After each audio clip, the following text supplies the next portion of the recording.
Welcome to another episode of the Mirror Podcast by Mina and Fadil, where we dive deep into pressing issues that demand our attention.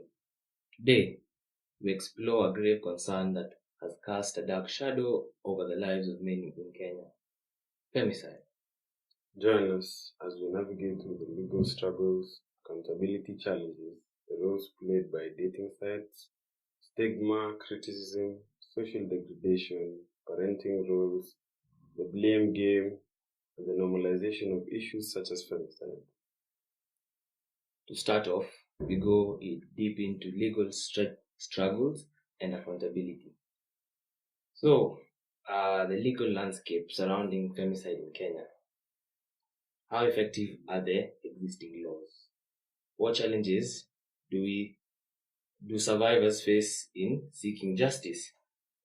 To guide us through this complex terrain, we're going to discuss it ourselves. So, what do you think? Personally, I think this country, to be specific, the legal actions taken against such cases is a very slow and very elongated process for nothing. Because you'd find that for a victim to report their case, between reporting and the suspect being investigated and charged, it takes such a long time. I'm not quite sure about the exact period, but in Kenya, come on. Yeah. Things go ignored quite easily. People are reluctant to do their jobs, and that's just how people are. Another thing is that most cases go unreported. Mm-hmm. There are so many people out here who don't go saying what happens to them. Mm-hmm. And this is because of fear of that person being too controlling. And in this case, we're not only talking about femicide. Mm-hmm. Because femicide, you can't go report if you're dead. True. Yeah. But for those people who survive cases of alleged femicide or the attempted femicide, mm-hmm. they rarely report. They just run. But if we were to really look at it, what is femicide? It's a very good question. So, according to World Health Organization, WHO, mm-hmm.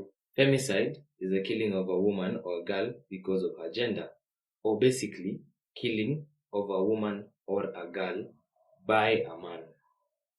So this okay, let's look at it this way. So femicide is the killing of women by men. Then murder is the killing of men. No, murder is just killing. For men, there's no definitive. So no one cares when men die. That's you're dead. You're dead. You're a corpse. That's Correction.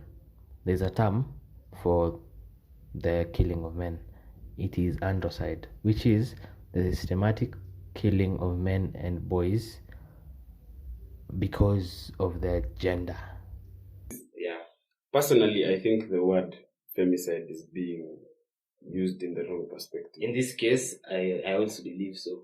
Because it's murder, to be honest. Whether a man or woman, I don't think the serial killers kill you because you're a woman. Yeah. Because it's okay. Unless we study the criminal mind as a whole, personally, I don't think that's reason enough for you to get killed. That's true. But actually, femicide came up from gender-based violence. Femicide is a form of gender-based violence. Actually, it's one of the extreme forms. Okay, not one of, but the most extreme form of gender-based violence.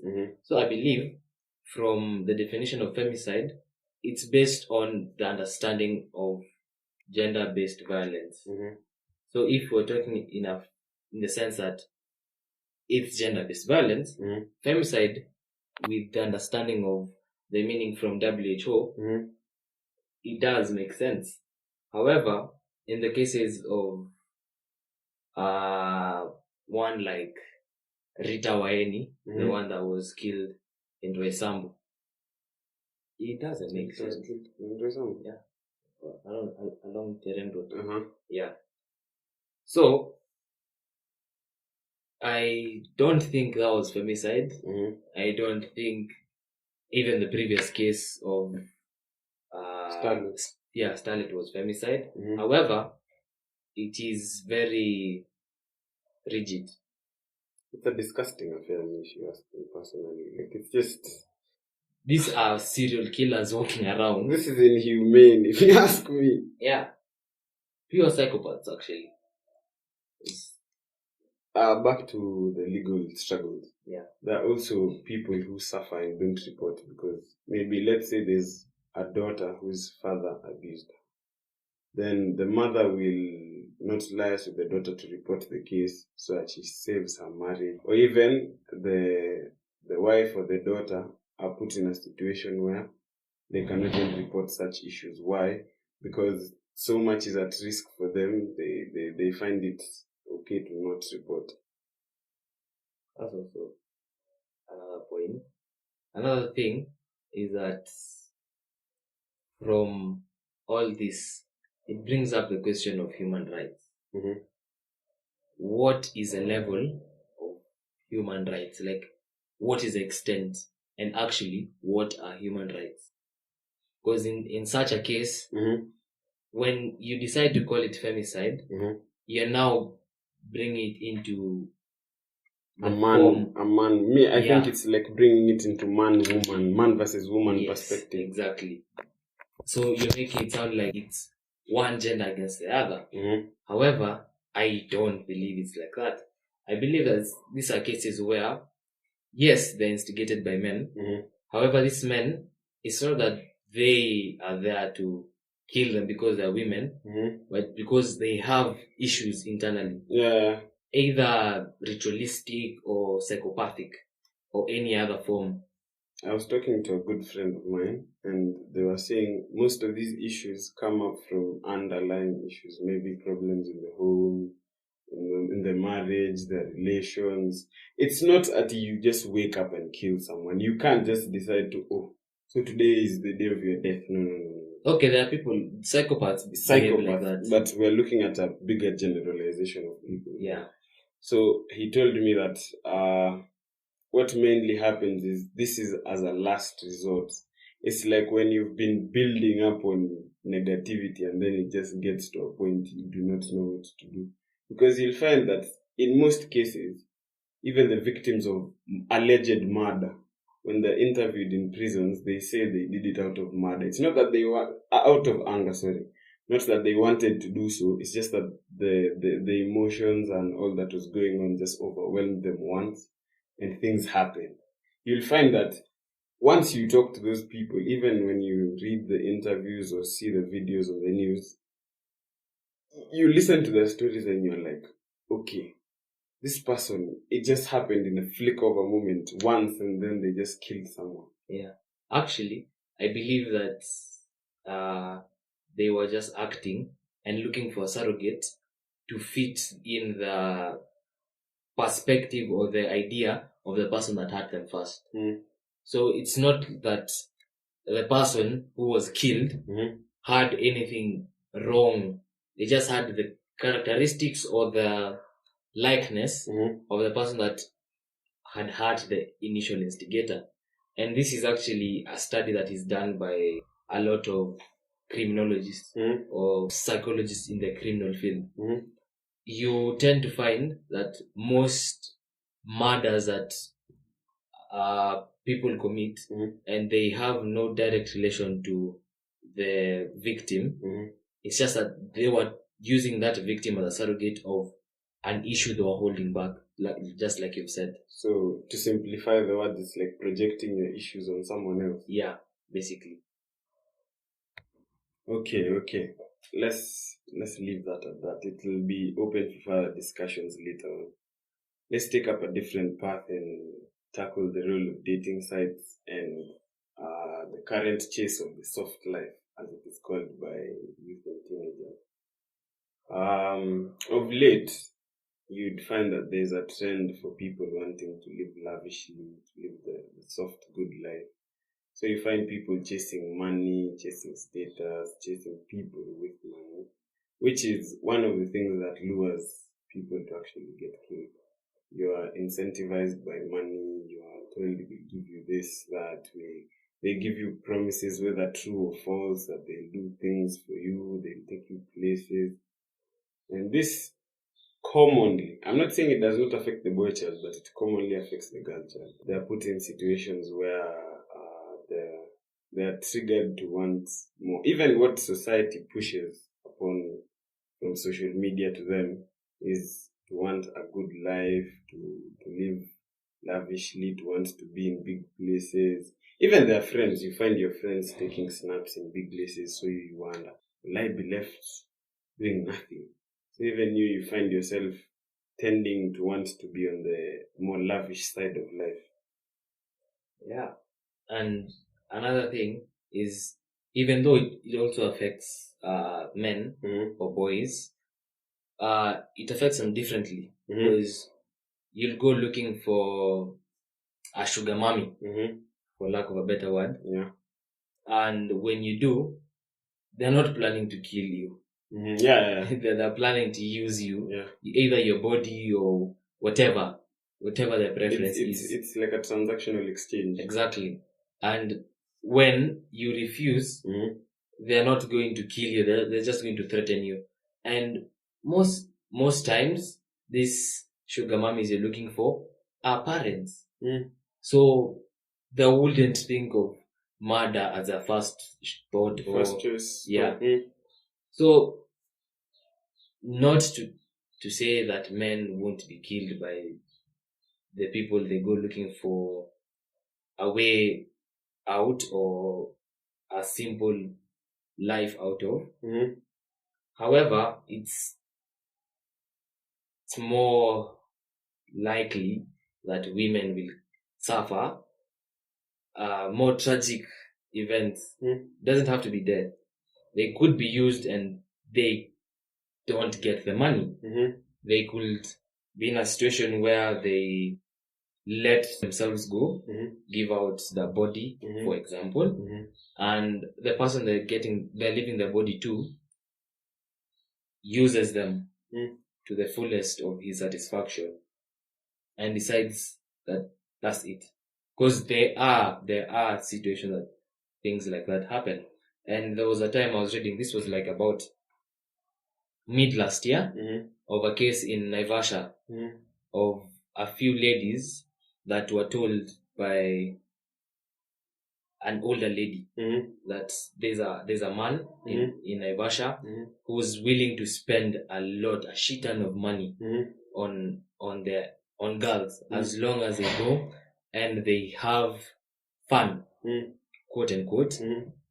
And that fun was basically having intercourse, intimate affairs. Yes. And this, from the story I was reading, this man used them, and he used them very, very, very bad, in cruel manners. He didn't feed any of them. They went to Naivasha with their own money, because they were told, you bring yourself here and then we'll pay for your transport back after we give you the money. So they took themselves there, and some of them didn't even have a coin after, because that was their last resort. And they were put in conditions where they had no food, they had no water. And for a whole weekend, they were just... Actually, this can be termed as molestation, because even though it was willingly, it wasn't... The intention wasn't even pure. Yeah. So after that, some of them experienced things that they didn't think they were going to experience. I'm trying to talk about anal. So, yeah, after that, after the weekend ended, this guy just disappeared. And the lady that was with them, the older lady that had advised them to go, told them, you go back to Nairobi, you go back to where you're coming from, you'll receive the money by the time you get home. They didn't get even a single coin. And some of them, I'm not sure about now, but this story was told like about 2 or 3 months after the incident. They were still in Naivasha, stranded. No food, no water, nothing. Jesus Christ. All they had was the transport to go to Naivasha, because they were expecting to getting something out of it. So in such a case, you say, sure, this is bad. However, it's not as bad as dying. True. So not as bad as having your life removed from you. Yeah. So no, we're not saying that wanting to have a easy life is bad. However, you should be very cautious and very strategic on how you want to get it. And the person you are interested in, or the person who's giving you this life, question yourself. Question them also. And yeah, especially question them. Why? Why are they doing this? Because to be honest, not very many people are charitable these days. Very few of them are charitable, and the ones that are charitable go and show their charity in public places, and they donate or they give their charity to groups. I think this issue has. I've shown you the video that has surfaced recently of this man saying. I believe it's actually for today. That they will continue killing. Yeah, the 27th of January. Yeah. So, this is. It depends on how you're looking at it. I am not here to defend that man. Yeah. But the way he's saying what he wants to say is wrong. Very wrong, very wrong. The way he's putting out his information, one could even get him jailed. Yeah. There is a very high probability he will be jailed for such nonsense. But what this guy is trying to say, when you remove all the anger and frustration, maybe he's suffered through women exploiting. Not maybe, he has. From the way he was speaking from a position of experience. And anger. That is just emotion speaking. Yeah. So we're not trying to justify what you were saying. However, we are looking at it on both sides. We're looking at the sides at which he suffered under, let's say, a lady's hands in terms of being manipulated, because there are actually a lot of people out here who are manipulating men. Yeah. And you manipulate the men that are easygoing. It's easy to get a few things from a guy maybe who likes you or talks to you nicely or fall in love with you. Yeah. And okay, this is an issue that might actually go unnoticed, because it's more commonly than not ignored in society. Men get exploited day in, day out. Nobody talks about it. Yep. And the thing is, actually from that video, there was a guy on the side saying, I sacrificed myself. Alisema alijinyima. Meaning, he denied himself something so that he could provide for a lady or provide for maybe even his spouse. And later on, he comes to find out that he was just being used. So such cases are the ones that bring up such events. We're not blaming the people who do it, and we're not blaming the people who react by killing the ladies. But we're saying that there are two sides of the same coin. But I also think that this whole blame game idea is just a mess. Like, people are so quick to point fingers. People are so quick to say, oh, this, oh, that's the only thing human beings are good at. Opinions in this, you'd find opinions that don't even make sense. Yeah. Now, there have been a few killings. You'd find that the blame on people with Airbnbs has increased. The person who, I've heard of the case in Resambu, the person who booked the B&B booked it with a fake identity. Yeah. Right? And they paid in cash. Exactly. So you as a person who owns such a business, the blame now is on you. And I'm not saying that they are not to be faulted, because the credibility of the documents should also be ensured. No, they can't be faulted, because there's no way to identify whether an identification card is credible. Okay, fair enough. But now you see, when the blame comes to B&Bs, I've actually been talking to my parents recently. They've been telling me about B&Bs. So I wonder, why are you blaming B&Bs? B&Bs are just businesses like any other. Exactly. Mama Mboga and a B&B, same story. It's just that they were caught up in the mix. It's then the blame on Nigerians. I have no... Okay, from the record, it shows that DCI officers took in two men who have Nigerian origin. However, they have not declared anything. So it's just speculation as of now.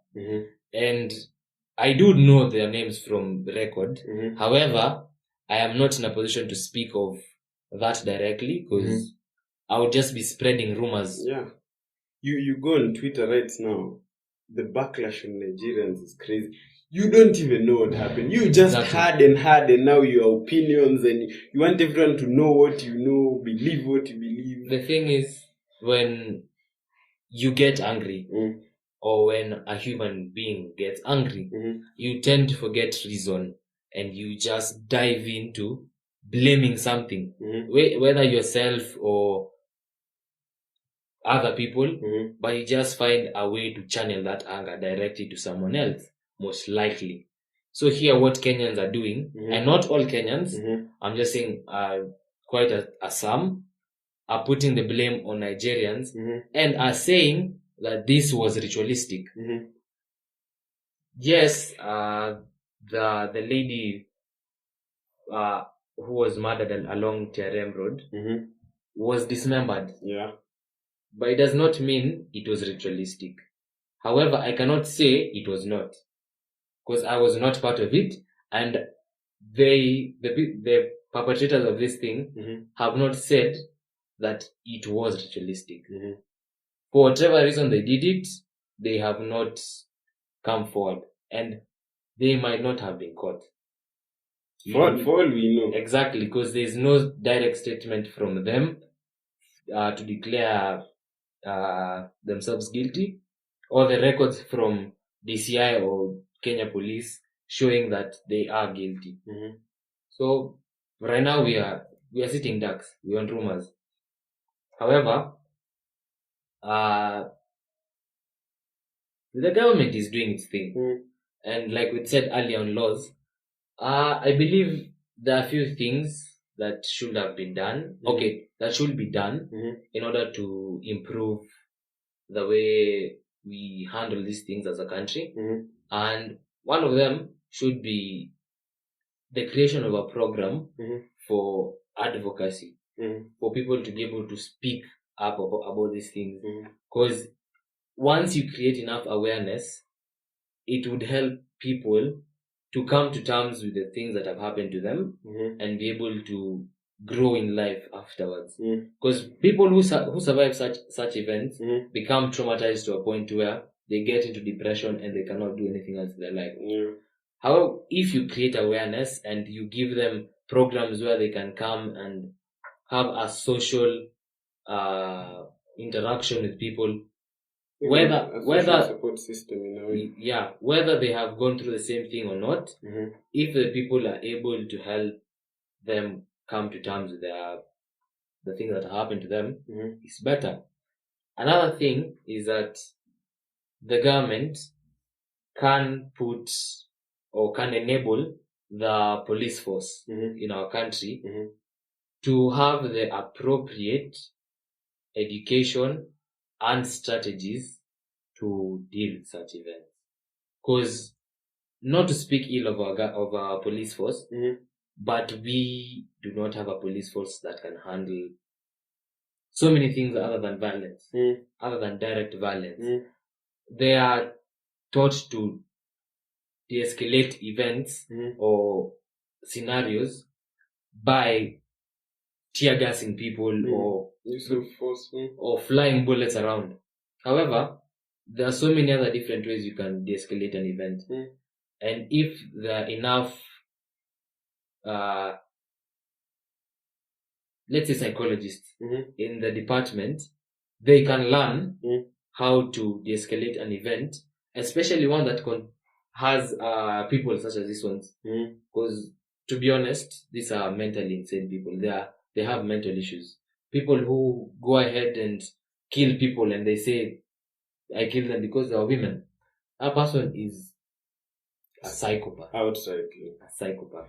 So for psychopaths, yes, some of them can get aggressive and you need to put a bullet in their head. But in some cases, talking to them can actually help them realize. Not even realize, even when they think about doing it again, you can stop them from doing it. And from there, you can put them under, I've forgotten what kind of arrest it is. However, you institutionalize them in mental health hospitals, but they're also under arrest because of the state of their mental health or mental stability. But I think this will bring about, even from both the victim and the perpetrators and the families and whatnot, now the issue that comes up from all this will become stigma and criticism. It will be heavy. Because you can imagine, let's say it happens to maybe one of your neighbors. Everyone in society will relate to that person by saying maybe in this home they're not about killing. Yeah. So you find that even the family or the bereaved or even the kith and kin of whoever has passed on, may their souls rest in eternal peace, will have a very hard time even conceptualizing and coping with whatever is going on. Because you go to the shop and then everyone's looking at you funny, and everyone is whispering. Yeah. This is the family where they died. This is the family where that girl went due to the B&B in Roysambu. Yeah. And whatnot. Actually, on that, this stigma and criticism can come from the fact that using the media platforms or ways of social interactions, they could have said or they could have pointed out that the victims were involved in forms of prostitution. So in such a case, whether they were or not, if they were prostitute, does it justify their murder? No. Being a businessman, being a prostitute, being a farmer, it all has the same goal. Exactly. To fend for whether yourself or your family. Yeah. I don't think being a prostitute has got anything to do with you being killed. Because prostitution did not start yesterday, if we're being fair. Actually, prostitution started a long time ago. Exactly. And there was a time, I wouldn't say in Kenya, because I'm not really sure, but in the Western lands, it was very prominent. Yeah, prominent. It was a high-paying job. So when you come here right now to criticize the prostitutes, remember, they are trying to fend for their own family, just like you are, or just like they are, like your parents are doing. If you're a student, actually, even as a student, you're still trying to fend for yourself, because this is a stage where you're creating your own baseline. So it's work. This criticism, we blame game and criticism. It's just unnecessary. Let the legal authorities do their work. You just sit at home and pray that the justice is served. But the thing is, people have the right to speech. They can project their own opinion the way they want it. However, your opinion should be your opinion, should not be influenced or should not influence other people's opinions. Otherwise, you might get jailed, like our friend who might. Yeah. Very, very. When you decide to incriminate yourself by saying you will kill women, that's just causing social unrest for nothing. Yeah. Now women are triggered everywhere on the internet. It's just this man, men are trash. Like, it just brings a whole lot of chaos for no apparent reason. That's true. This personally, I feel like has also brought about the issue of like social degradation, and even the rate of the quality of society is going down at an astronomical rate. People can do whatever the fuck they want. Yeah.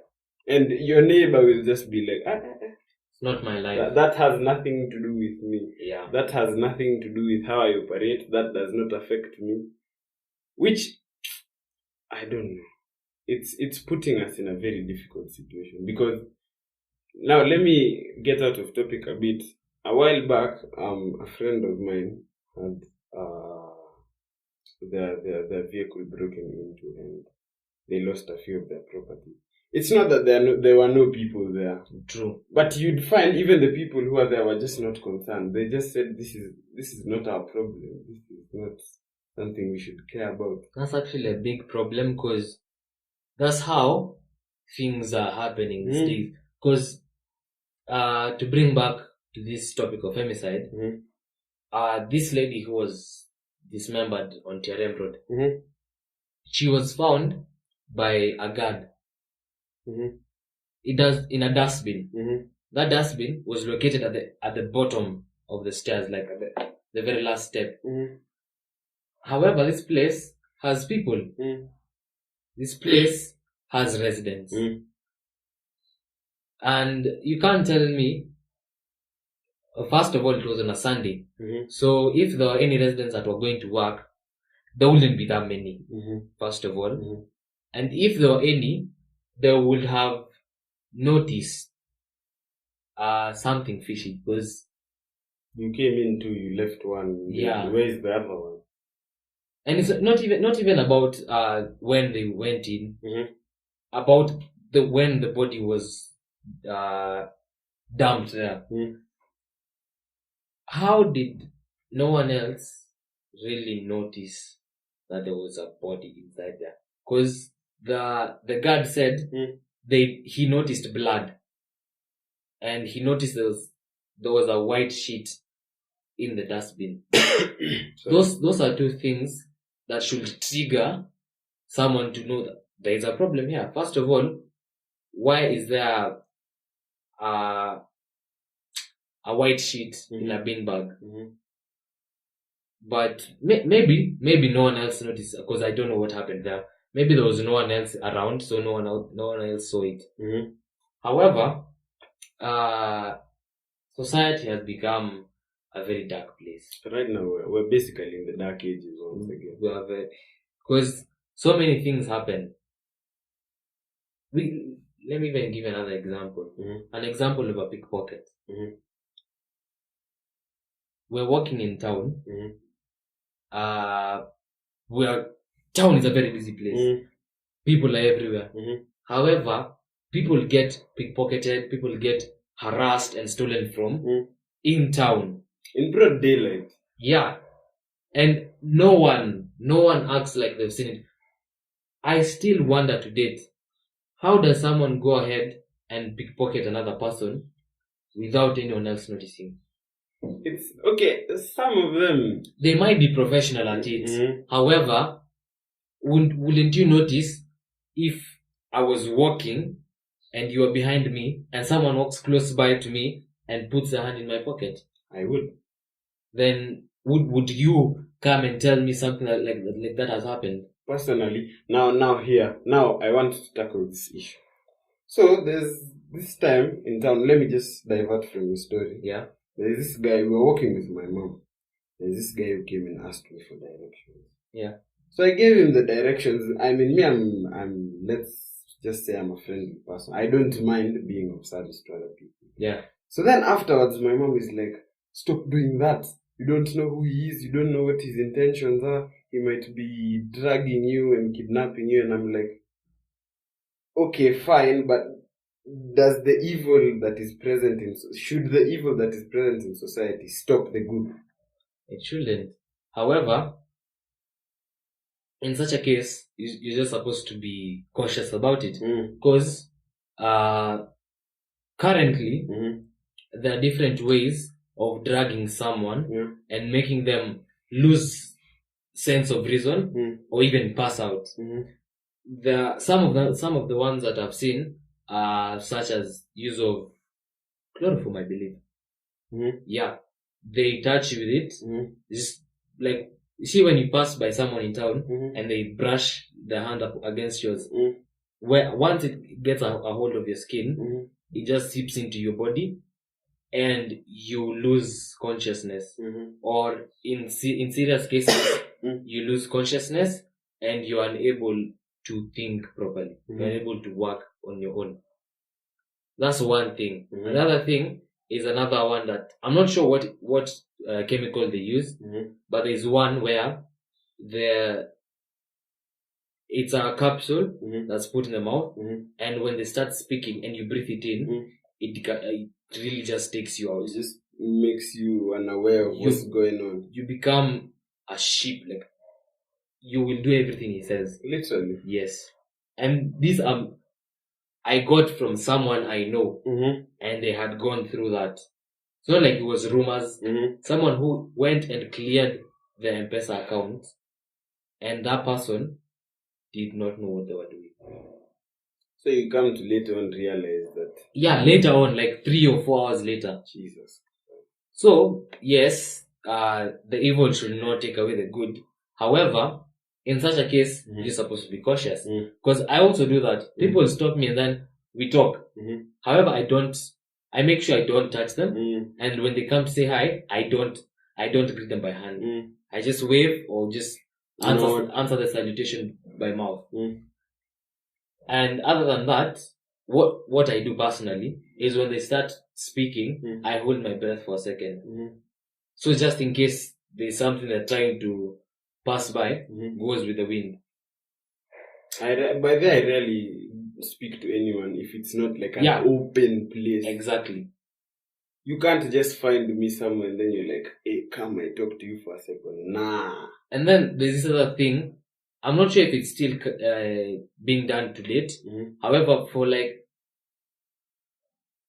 pre-COVID, because that's when I remember it clearly, there was this thing about someone dropping an envelope of money. And another guy coming up to you, picks up the envelope. After you've seen the envelope dropping, they come and tell you, yo, this guy has dropped a shit ton of money. Let's go and split it. Don't fall for that. Like, I know there are many Kenyans out here that are in dire need of money. However, that situation, there is not even a single time that money is actually real. Not even being real, you might lose your life so simply. Yeah. You might lose your life, you might lose all the money that you currently have in chase of money that was not intended for you. Yeah. And you might end up being affiliated with people that were not in your social circle. Yeah, or even in your life. Yeah. You might get involved in something bigger than what you expected. Because they could try and set it up against you. Because it has happened. My dad has told me of cases of people being jailed in foreign countries. You can imagine you being jailed in Brazil because someone told you, literally, it's just a simple thing. Carry for me this bag, you're in the airport. Exactly. Past the security. You get jailed. You know, literally, no one will know. They don't speak your language. There's no way you're going to communicate home to tell home, I'm in this problem. Like, you might even die there just because someone exploited you. We're not saying don't be good. We're saying be smart about it. Actually, on that, I had a case from one of Abel Mutua's stories. It was a guy who was working in the Emirates.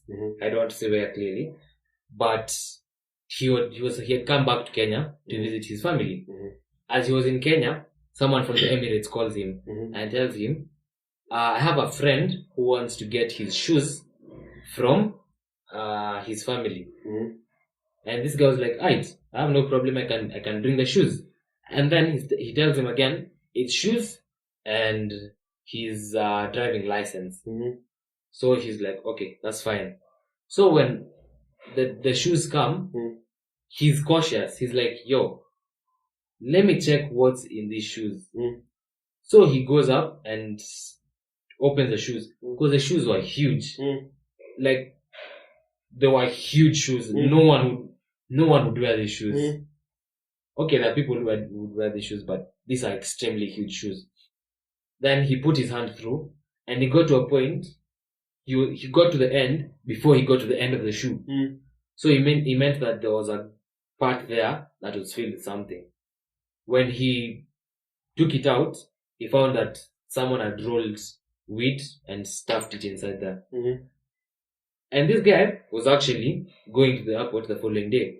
So if he didn't check this, if he wasn't smart, if he didn't check this, he would have actually ended up being caught and put in very severe charges. Yeah.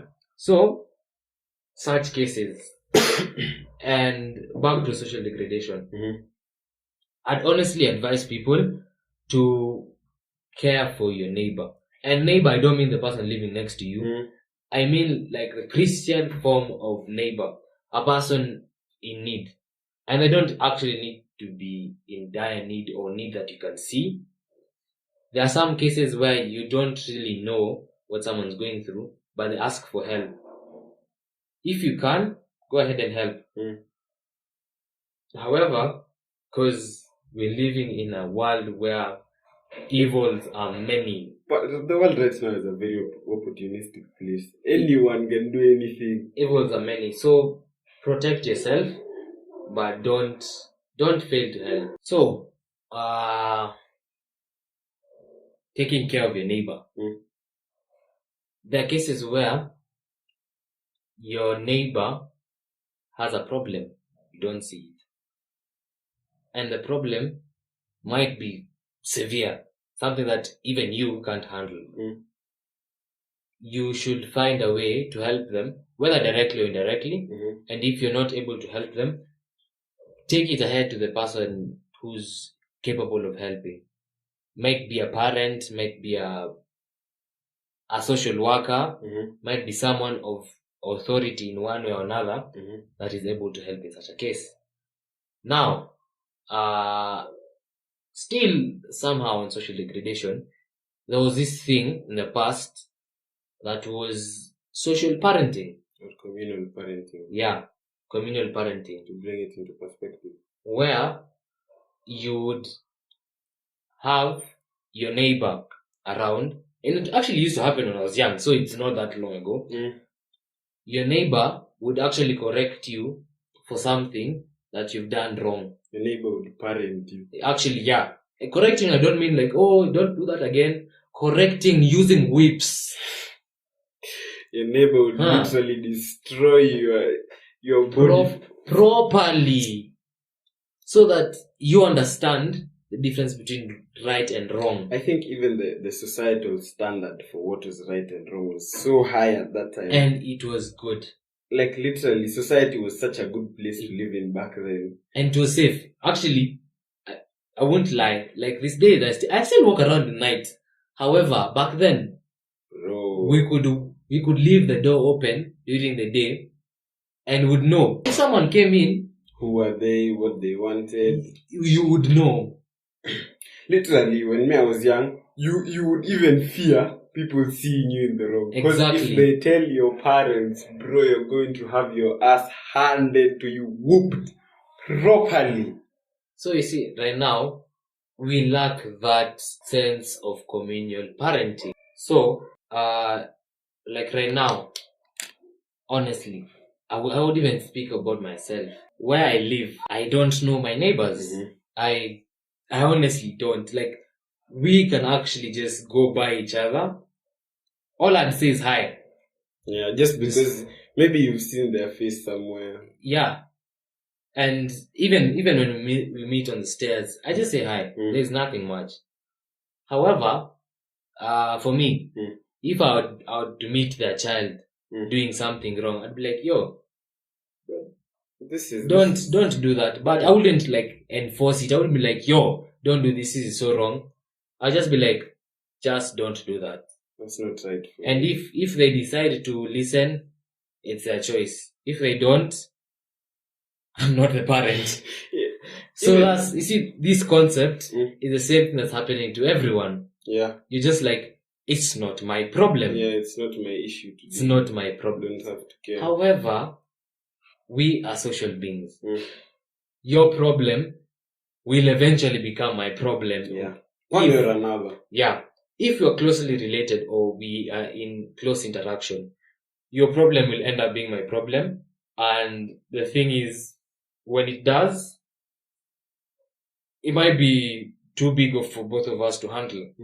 So what I can say is that when we're doing this thing out here, living your life, chasing the bag or whatever you're doing, chasing the life, chasing easy money, everything that you're doing, just be careful.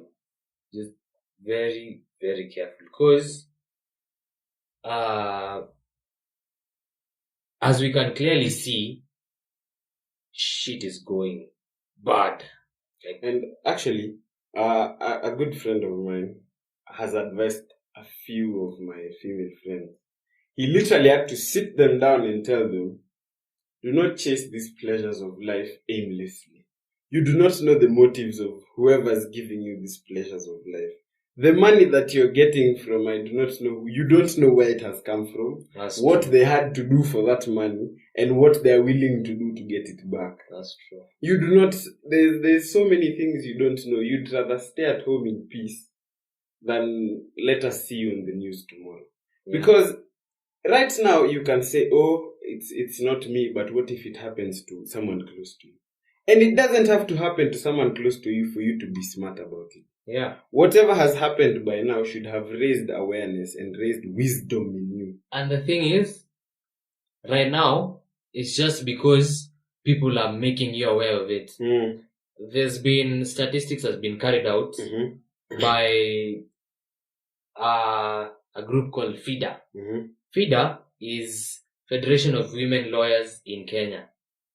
So they have made a statistics and said that for 2020, 2021, 2022, and part of 2023, there have been an average of 50 cases of femicide a year. This is only femicide that we're talking about right now. However, for other cases of miscellaneous murder or other cases of, let's say, GBV or death in general. No, actually not only death, but any kind of bodily harm or torture. 50 a year is a list. That is a list. That's on femicide. So that's on like the law, and that's where femicide has recorded the list.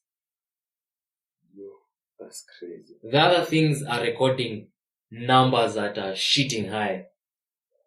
The same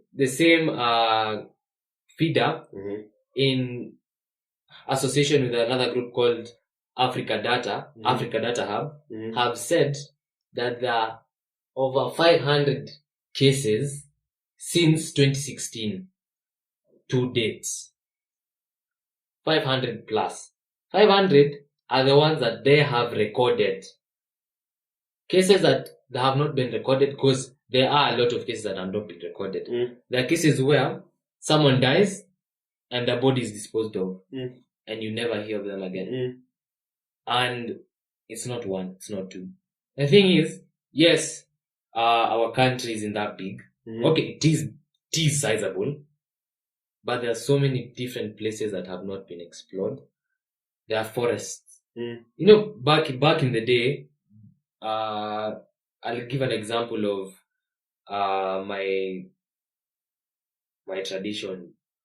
So, in the days of my great grandfather, they never used to bury people. They used to throw them into the forest and they just decay or eaten by hyenas and whatnot. Yeah, I'm telling you, forests are still there. Wild animals are still there. So, be careful. We might not even hear of your name on the news. So, whether you're male or female, you can still die. Yeah. Yes, we're talking about femicide. We have not forgotten about men who get killed. Because there are men who get killed and nothing is said about it. Yeah. That's true. So we can't ignore that men get killed. Yeah. And actually on that, I believe we are supposed to be talking about murder cases all round. Amen. Because if we concentrate on femicide only, we're going to have men who will feel triggered and not looked at by such cases. And the thing is, once you feel that you're under attack, your body gets into a fight or flight scenario. You fight against these cases of femicide. How? By continuing showing the fact that men can also die. And some psychopaths, or they don't even have to be psychopaths, they just need to be people with a sense of insanity. Just insanity. They can go ahead and kill people whether male or female, out of retaliation, so that they can feel like they're now being heard. So, yes, the cases that are being reported are femicide. However, men are still dying out here. And it's to me, it's actually like a very big bother, because no one will talk about it. Honestly, it'll go ignored by the vast majority of society. Yeah. And I'm not. It's a problem that needs to be addressed. And I think my conclusion on this whole story is it's murder as a whole. It's not femicide. Femicide is just the term that has been spewed out by everyone, and now everyone is using it. People are getting killed, whether male or female. Let's address the issue. Let's not put titles and whatever to it. Titles are not helping anyone. Yeah. Titles are just bringing chaos and opinions and blaming and shaming of people, which past the internet. You will tweet whatever you will tweet, ama you will say men are trash wherever, and then you go to bed. You have not made any change to the world. That's true. You have done absolutely nothing. Yeah. Now going back to the definition of femicide. No, before that, let me give a few tips that you can use. So, I read that the Federation of Women Lawyers in Kenya have a toll-free number for emergencies. And I'm not sure if it's for women only, but I'm just going to give it to you. You can use it the way you want. So the number is 0800-720501. Again, 0800-720501. Remember, it's a toll-free number, so you don't get charged for anything. Other than that, I'd advise for everyone to have accountability measures, where you have either an accountability partner or you have a safety measure that you've put in order to ensure that wherever you go, someone knows where you're at.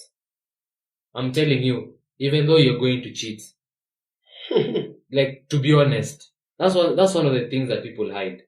Even though you're going to cheat, that cheating can kill you. So, let someone know. You don't have to tell them, oh, I'm going to cheat. Just have someone that can know your whereabouts at any time. And this thing about having your next of kin that really understands what's happening in your life is important. Like, have a support system, at least. Someone who knows where you're at least 90% of the time. And to finish it off,